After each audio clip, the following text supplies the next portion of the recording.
पत्नी ने ही करवाई थी। अपने आशिक के साथ मिलकर अपने पति निपेंद्र की हत्या। दरअसल आपको बताते चले, कुसुम पाल उर्फ गीता निवासी ग्राम महलकपुर निजामपुर थाना सिविल लाइंस की शादी 2010 में निपेंद्र निवासी टीचर्स कॉलोनी धामपुर जनपद बिजनौर में हुई थी। निपेंद्र शराब पीने का आदी था तथा शराब पीकर कुसुम के साथ मारपीट किया करता था। कुसुम के मायके के रहने वाला नीरज, जो कि कुसुम को बचपन से ही जानता था तथा उसके साथ पढ़ता भी था, उनका करीब 2 साल से प्रेम प्रसंग चल रहा था। नीरज का किसी न किसी बहाने कुसुम से धामपुर मिलने आया करता था। कुसुम ने नीरज से मिलने जुलने के लिए अपने पति से अपने मायके में जाकर रहने को कहा। तब दोनों पति पत्नी 2 महीने पहले कुसुम के मायके में जाकर रहने लगे तथा कुसुम की मां ने गाँव में ही कुसुम व निपेंद्र को अलग मकान बनवा कर दे दिया। अलग रहने पर भी निपेंद्र के अंदर कोई बदलाव नहीं आया तथा वह उसके साथ लगातार मारपीट करने लगा। जब कुसुम ने यह बात अपने प्रेमी नीरज को बताई तो उसने अपने 2 और साथी मिथुन और सौरभ की मदद से अपनी स्कॉर्पियो गाड़ी से निपेंद्र को लेकर गिरजा देवी उत्तराखंड ले जाकर निपेंद्र के गला दबाकर हत्या कर दी। निपेंद्र का शव तक बरामद नहीं हो पाया तथा पुलिस नीरज के 2 साथी मिथुन और सौरभ को गिरफ्तार करने हेतु प्रयत्न किया जा रहा है। जल्द ही उनको भी गिरफ्तार कर लिया जाएगा। थाना सिविल लाइंस में 5 मई को एक नृपेंद्र नाम का एक लड़का जो अपने घर से गायब था, जिसके संबंध में थाना सिविल लाइंस पर एक गुमशुदगी दर्ज की गई थी और वो गुमशुदगी 10/5 को उस पर एक FIR धारा 364 और 120B में कायम हुई थी। इसके जो गुमशुदा नृपेंद्र था, इसकी पत्नी पर इसके घर वालों ने संदेह जाहिर किया था।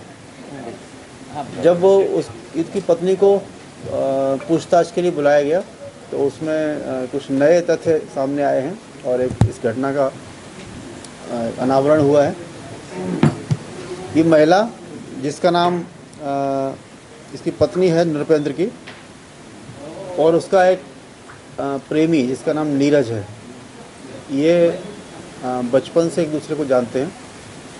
ये महिला वर्तमान में अपने मायके महलकपुर में रह रही है और इसका पति जो बिजनौर धामपुर का रहने वाला है, वो भी अपनी ससुराल में ही रह रहा था।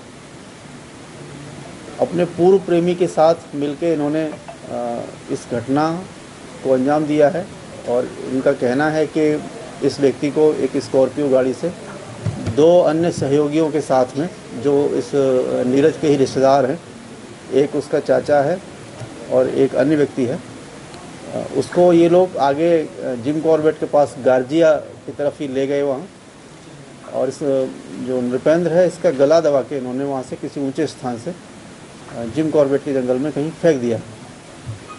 इनकी इस बात पर विश्वास करते हुए हमारी टीम वहाँ गई थी। वहाँ काफ़ी तलाश किया गया। अब तक डेड बॉडी हम लोग को नहीं मिली है, डेड बॉडी बरामद नहीं हुई है, लेकिन इन्होंने ये स्वीकार किया है कि इन्होंने उसकी हत्या करके उसको फेंक दिया है। तो इस प्रकार अभी इसमें ये 2 अभियुक्त, मृतक की पत्नी और उसका प्रेमी नीरज, गिरफ्तार हुए हैं। 2 अन्य व्यक्ति अभी इसमें फरार हैं। साथ ही जो गाड़ी जिससे इस व्यक्ति को ले गए थे मृतक को, वो गाड़ी बरामद हुई है। जल्दी ही शेष दोनों अभियुक्त हैं, उनकी गिरफ्तारी और जो डेड बॉडी होगी उसकी बरामदगी का प्रयास किया जा रहा है। वो कार्रवाई शीघ्र की जाएगी। सर, गुमशुदगी जो दर्ज कराई गई थी वो किसकी तरफ से? वो इसके परिवार वालों की तरफ से थी, इसके पिता की तरफ से थी। और शुरुआत में इनको अंदाज नहीं था, इनको लग रहा था कि कहीं चला गया होगा वो, लेकिन जैसे जैसे इनको फिर संदेह हुआ तो फिर इन्होंने एक लिखित तहरीर दी जिस पर पुलिस ने अभियोग पंजीकृत किया था।